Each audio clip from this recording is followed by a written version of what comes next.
I am also deeply concerned about the situation in Kashmir,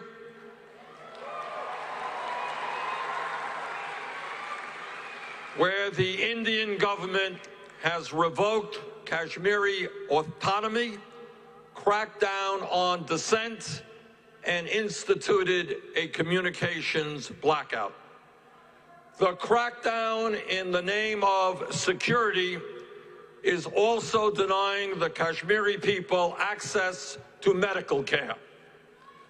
Even many respected doctors in India have acknowledged that the Indian government imposed restrictions on travel are threatening the life-saving care that patients need. India's action is unacceptable.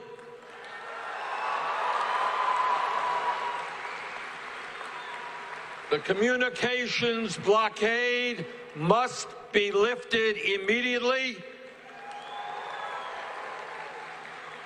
and the United States government must speak out boldly in support of international humanitarian law and in support of a UN-backed peaceful resolution that respects the will of the Kashmiri people.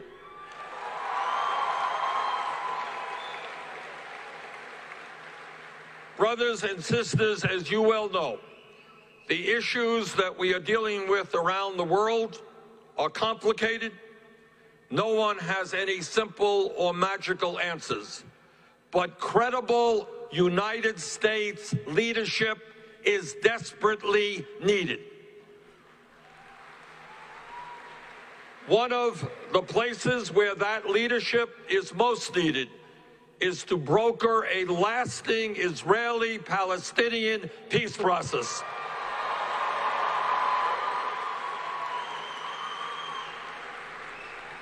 I am a strong supporter of the right of Israel to exist in independence, peace, and security. But I also believe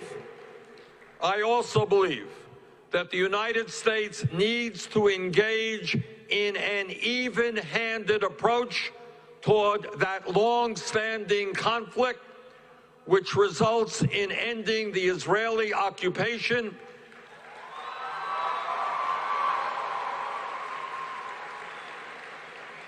and enabling the Palestinian people to have independence and self-determination in a sovereign, independent, economically viable state of their own.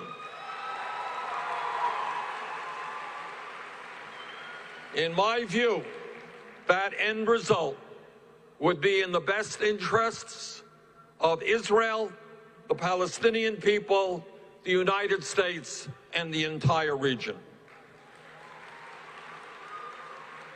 Right now, in another area of conflict, two corrupt, repressive, and undemocratic regimes, Iran and Saudi Arabia, are competing for regional power. One of their theaters of conflict is the horrific war in Yemen, which is now the worst humanitarian catastrophe in the world today. As you know, the United States has been backing the brutal government of Saudi Arabia, whose intervention in that civil war has led to this humanitarian crisis where millions are at risk of starvation in what could be the worst famine in modern history.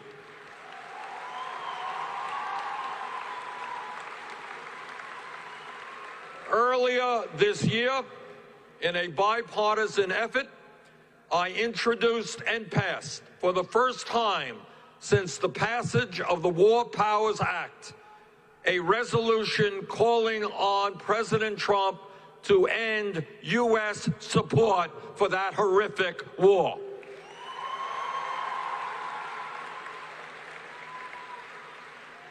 Sadly, but not surprisingly, Trump vetoed that resolution.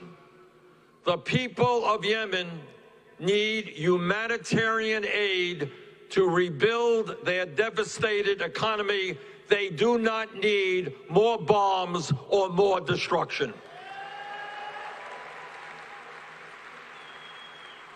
Let me conclude by saying that while I look at today's world with great concern, I am absolutely convinced that the future will belong not to those who practice bigotry, hatred, and demagoguery, but to those of us who believe in peace, justice, democracy, and human rights.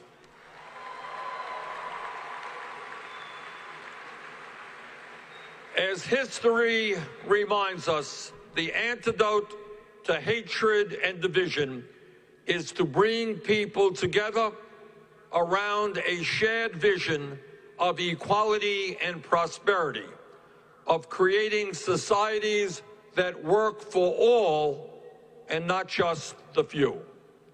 When we are in the White House together, we will begin to rebuild a sense of community in our country and understanding that we are all in this together.